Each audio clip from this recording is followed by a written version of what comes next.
जी, बहुत शुक्रिया। मसीह साहब, ये बताइएगा, सीनेट इलेक्शन हो रहे हैं और जो रवायत रही है माजी में भी बोरियों के मुंह जो खुल जाते थे, इस दफ़ा क्या इतलात हैं आपके पास? अभी कोई ऐसा कोई इन्फॉर्मेशन तो नहीं मिली जिसमें मैं जानदारी के साथ आपसे बात कर रहा हूँ कि कोई किसी से कोई खबर निकली हो या मीडिया वाले आप हमसे ज़्यादा बखबर लोग हैं, तो कोई इस किस्म की अभी तो कोई नहीं आई। ट्रेडिशनली सुनते भी आए हैं लोगों से कुछ चीज़ों के बताते थे जो लोग आई विटनेस होते थे कि ये बदकिस्मती के साथ ये कल्चर रहा है। लेकिन खान के दौर में आके काफ़ी हद तक जो उसको कंट्रोल करने की कोशिश की, काफ़ी हद तक मैं अल्फाज इस्तेमाल कर रहा हूँ, काफ़ी हद तो तक। अभी आपके जो अरकान हैं, वो मतलब उनके ऊपर आपकी नज़र है? देखें जी, हमें उन पे ट्रस्ट है, इस लिहाज से ट्रस्ट है कि अगर उन पे ट्रस्ट ना होता तो जो आपके पार्लियामेंटेरियन बच गए हैं जी, तो ये वो मैं समझता हूँ कि हद बतले हुर्रियत हैं जिन पे तमाम जबर हुआ, फस्तायत हुई, क्या क्या उन पे जुल्म जबर नहीं किया गया, उसके बावजूद वो खान के विजन और नज़रिए के साथ डट के खड़े हैं। मुझे तो उन पे 100% कॉन्फिडेंस है और मुझे यकीन है कि इंशाअल्लाह ताला वो अपनी गैरत की, अपने ज़मीर की और अपने असूलों की और इमरान खान के विजन की और ला इलाहा इल्लल्लाह की जंग लड़ रहे हैं। जो ला इलाहा इल्लल्लाह की जंग लड़ता है, तो मैं समझता हूँ उसको दुनिया की कोई ताकत नहीं उसके ज़मीर को नहीं खरीद सकती।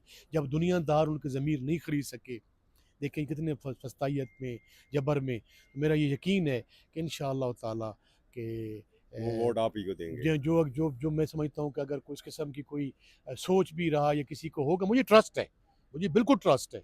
अगर करेगा तो उनकी साथ ख़त्म हो जाएगी, ये बातें छुपती नहीं है सर। सही। अच्छा, ये बताइए, 5 अगस्त की कॉल आई थी, उसके बाद मुल्क भर में वार्म अप जारी है और जगह जगह पर रैलियां निकल रही हैं। कारकुन जो हैं वो अपने आप को तैयार कर रहे हैं बड़ी तहरीक के लिए। क्या उम्मीदें वाबस्ता हैं इस तहरीक से, और ये 90 रोज़ा प्लान क्या है? असगर भाई, प्लान तो वही इम्प्लीमेंट होगा जो खान साहब का प्रोग्राम होगा। खान साहब ने जो हमें हुक्म दिया और जो उनकी बहन की प्रेस कॉन्फ्रेंस से बाहर आया, उसमें ये था, चूँकि मैं पॉलिटिकल कमेटी का मेंबर भी हूँ, तो उसमें डेलिब्रेशंस भी होती है और उसमें मुशावरत भी होती है। आपको पता है सारी जो पॉलिसी फॉर्मेशन होती है, तो उसमें ये कहा गया कि खान साहब ने कहा जी कि यौम आशूर के बाद आप तहरीक शुरू करें और इसको 5 अगस्त तक जो पीक पे लेके जाएंगे। उसमें खान साहब ने ये 90 रोज़ ये नहीं कहा जी। उस पे जनरल सेक्रेटरी साहब का हमारा स्टेटमेंट भी आ गया है जी कि ये जो नए 99 दिन की जो बात की है अली अमीर खान गंडापुर साहब ने, उसने अपनी समझ और सूझ के मुताबिक की है। वो उसका जवाब बेहतर तो वो दे सकते हैं, उसने 90 रोज़ का ये क्यों कहा है। सही। ठीक है ना जी। तो उन्होंने तो मतलब शायद ये आपकी उन, तहरीक उन, इस उन, वक्त जारी उन्होंने है? उन्होंने शायद ये समझा है कि मैंने उसकी तर्जमा वजाहत तो ये कर सकते हैं उसमें जो है, हम बिल्कुल फोकस्ड हैं, डेडिकेटेड हैं, हम अपनी पॉलिसीज़ को रिविज़िट कर रहे हैं और हमने काफ़ी हद तक उस पॉलिसीज़ को जो है वो रिविज़िट करने की कोशिश की है कि जो हमसे गलतियाँ हुई, जो ब्लंडर हुए, हम उसको रिपीट ना करें। क्योंकि हम पुरअमन सियासी जमात हैं और पुरअमन एहतजाज पे यकीन रखते हैं, जो पाकिस्तान के कॉन्स्टिट्यूशन जो आइन के तहत है। हम ना कोई चोइसा मिलिटेंट हैं, ना हमको गुरीला हैं, ना हम किसी किस्म के कोई हमने कोई जैकेट पहनी हुई है। हम सियासी लोग हैं, हम एहतजाज करेंगे, हम तकरीर करेंगे, तहरीर करेंगे, भूख हड़ताली कैंप लगाएंगे, धरना देंगे, सेमिनार्स करवाएंगे, लॉन्ग मार्चेस करेंगे। देखें जी, रेलवे मार्च करेंगे, तो 100 किस्म के हमारे सामने ऑप्शंस आ सकते हैं, हम उस पर देख रहे हैं। लेकिन ये जो एहतजाज होगा, खान साहब का हुक्म है कि ये बैक वक्त पूरे पाकिस्तान के अंदर होगा, क्योंकि हम समझते हैं कि पाकिस्तान तहरीक इंसाफ जो है वो पाकिस्तान की सबसे बड़ी पार्टी है और 25 करोड़ अवाम में 80% से ज़्यादा लोगों की हमदर्दियाँ और लोगों की मकबूलियत लोगों के साथ मकबूल है। और इंशाअल्लाह पाकिस्तान के कोने कोने से, हर जगह से, चाहे वो देहात हो, शहर हो, कच्चा हो, पक्का मैरान की हो, पक्का गोट हो। हो, मैरान की वादियाँ हों, जो जो जो जिस इलाके से हो, गिलगित बल्तिस्तान कश्मीर, वहाँ से लोग निकलेंगे। और वो हमारा जो एहतजाज है वो पुरअमन एहतजाज किस पर्पज़ के लिए है। मैं बाज़ लोग मेरे से सवाल अक्सर साहब करते हैं कि यार हमारा पर्पज़, हमारा मकसासिद बड़े वाज़ेह और दो टोक हैं, और वो मकासद क्या है कि हम चाहते हैं कि इस मुल्क को मेहरबानी फरमाएं कि जो आपने 1973 का कॉन्स्टिट्यूशन दिया है उसके मुताबिक चलाएं। उसमें तमाम जो हमारे इंस्टीट्यूशंस हैं, उनकी लिमिट्स हैं, तमाम इंस्टीट्यूशंस के लोगों ने अपने अपने ओथ लिए हुए हैं। जैसे मैं पार्लियामेंटेरियन हूँ, मैंने अपना ओथ लिया हुआ है, मेरी एक सर्टन जुरिस्डिक्शन है। तो हम चाहते हैं कि मेहरबानी फरमा के पाकिस्तान को आइन के मुताबिक चलाया जाए और यहाँ पे कानून की हुक्मरानी हो, जहाँ पे जो सिविल लिबर्टीज़ हैं, जो आइन पाकिस्तान इंश्योर करता है हमारी बुनियादी इंसानी हकूक़ को, आप उसका ख्याल करें। अदलिया आपकी आज़ाद हो। हमारे जो आप मीडिया के हमारे भाई हैं, जो खुददार और गैरतमंद लोग हैं और बाज़मीर लोग हैं, जो हक़ और सच की बात सफ़े मिसल पे लाना चाहते हैं, अवाम के सामने लाना चाहते हैं, उसको जो ये एक्सरसाइज करने की आज़ादी हासिल हो, ताकि उसकी अपनी गैरत, उनकी हुर्रियत जो है वो कायम दायम रहे। हम ये चाहते हैं कि अवाम जिसको वोट दे उसके मैंडेट की तौहीन न की जाए। और हम ये भी चाहते हैं कि साथ साथ कि हमारा जो लीडर है, जो हमारा कायद है, जिसके नाम पे पाकिस्तान तहरीक इंसाफ को वोट पड़ा, वो जेल में, और बाकी जो हमारे असीरान हैं, शाह महमूद कुरैशी साहब, उनको नाहक जेलों में डाला हुआ है, ज़्यादती की गई है। हम चाहते हैं कि सुप्रीम कोर्ट ऑफ पाकिस्तान जो है, जिसको 26वीं तरमीम के बाद यरगमाल बना दिया गया है, जिनकी मैं समझता हूँ जस्ट इंसान जस्टिस की चूल्हे हिला के रख दी गई हैं, उसको हम चाहते हैं कि अदलिया आज़ाद हो, इंसाफ के मुताबिक फैसले हों, दूध का दूध और पानी का पानी निखर के सामने आ जाए। अगर किसी ने कोई ज़्यादती की है तो सज़ा भुगतेगा, अगर कोई बेगुनाह है तो उसको बाइज्जत रहा किया जाए। किस हद तक पर उम्मीद है कि ये तहरीक कामयाब होगी? मैं हमेशा होपफुल हूँ जी। मैं ला इलाहा इल्लल्लाह की फ़िलासफ़ी पे यकीन रखता हूँ। मेरा ईमान है कि ये तकालीफ, ये मुसीबतें, ये परेशानियाँ अल्लाह सुब्हानहू व तआला की तरफ से आती हैं।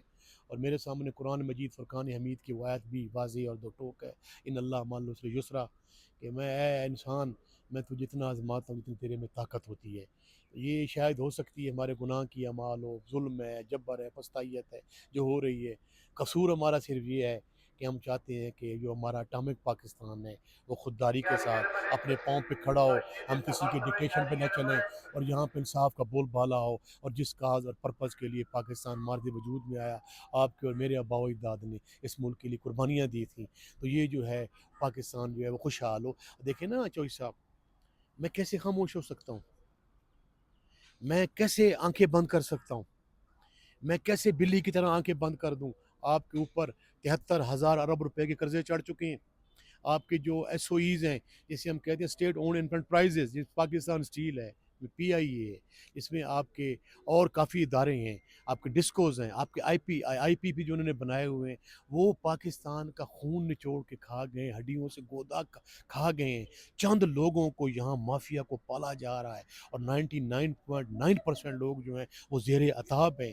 तो हम चाहते हैं कि नहीं, इस काज के लिए पाकिस्तान बनाया गया है। मैं किसी के कारोबार करने के खिलाफ नहीं हूँ।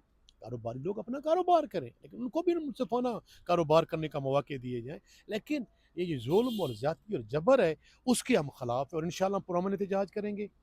और ये हमारा राइट है। ये आईन पाकिस्तान ने हमें ये हक दिया है।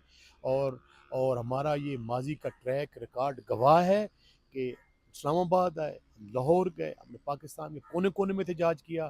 चौधरी साहब, आप बड़े ज़ीरक सहाफ़ी हैं, आप मुझे बता दें कि पाकिस्तान तहरीक इंसाफ के किसी वर्कर के ख़िलाफ़ किसी दुकानदार ने पर्चा करवाया है कि हमारा शटर जो है वो उन्होंने तोड़ा है, शीशा तोड़ा है? किसी रेहड़ी वाले, छाबड़ी फरोश ने ये कहा हो कि मेरी रेहड़ी तोड़ी है, किसी ने कहा हो तो सामने आए। इसका मतलब ये है कि अगर हमारे खिलाफ पर्चे झूठे किए गए हैं, तो वो हमारे खिलाफ जो ये फॉर्म 47 की हुकूमत है, इनका जबर है, इनकी फस्तायत है और जुल्म है, ये हक को रोकना चाहते हैं। और हक के लिए हज़रत इमाम हुसैन ने भी शहादत दे दी। ये रमज़ान मुहर्रमुल हराम का मुक़द्दस महीना है, और इसके सामने हमारी बड़ी बड़ी मिसालें हैं। हज़रत मूसा का किरदार भी हमारे सामने है, टीपू सुल्तान का किरदार भी हमारे सामने है, और तारीख़ ऐसे मुजाहिदीन को, सलाहुद्दीन अयूब। अयूबी को, और ऐसे लोगों को हमारी न इस्लामिक हिस्ट्री भूल सकती है, जो अब पाकिस्तान की हिस्ट्री है वो भी नहीं भूल सकती। और जो पाकिस्तान की तारीख लिखी जाएगी, वो भी लिखा जाएगा कि हक के साथ कौन है, सच के साथ कौन है। ये खुदारा हमारा अगर कोई ज़ाती एजेंडा होता असगर भाई, तो मैं तो 18 में एमएनए था, आज़ाद जीत के आया, ना कोई वज़ीर था, ना कोई मुशीर था, ना मैंने कोई सरकारी तेल इस्तेमाल किया। मैं खान को मैंने सपोर्ट किया। खान ने कहा कि हम असम्बली से रिज़ाइन कर रहे हैं, हमने कहा हम रिज़ाइन, हम आपके साथ जा रहे हैं। एक नज़रिया था, एक विज़न था, क्योंकि मैंने देखा कि वो पाकिस्तान के लिए दर्द दिल रखता है, और पाकिस्तान की जो पिछले 1947 से कोई हुक्मरान जिसमें इतनी एबिलिटी इतनी मैंने चूँकि सबको देखा हुआ है जी। सबकी मेरे सामने एक स्क्रीन खुल जाती है जी। उनमें क्या कैपेबिलिटीज़ थी, क्या कॉम्पिटेंसी थी, उनका क्या प्रोपेगेम था, अवाम के साथ क्या एजेंडा। जो भी आया, बदकिस्मती के साथ उन्होंने अपनी ज़ात के लिए, अपने ख़ानदान के लिए और अपनी ज़ाती तिजोरियाँ भरने के लिए किया। मुल्क और पाकिस्तान के लोग जो हैं अभी तक वो बिलख रहे हैं। तो मैं समझता हूँ कि इस मौजूदा गर्दाब से इस मुल्क को निकालने के लिए एक ही रास्ता है, और वो रास्ता क्या है कि इमरान खान पाकिस्तान की मकबूल लीडरशिप है, दयानतदार है, ईमानदार है, आका दो जहाँ की हुर्मत का अमीन है, और वो मैं समझता हूँ कि पाकिस्तान का लीडर नहीं है। चौधरी साहब मुझे कहने दीजिए कि वो आलम इस्लाम का लीडर है, वो थर्ड वर्ल्ड का लीडर है, कि जो इंशाअल्लाह ताला मरते दम तक, जब तक ये तारीख लिखी जाएगी, ऐसे हुर्रियत पसंदों का नाम कोई नहीं मिटा सकता जी। थैंक यू सर, थैंक बहुत यू। शुक्रिया।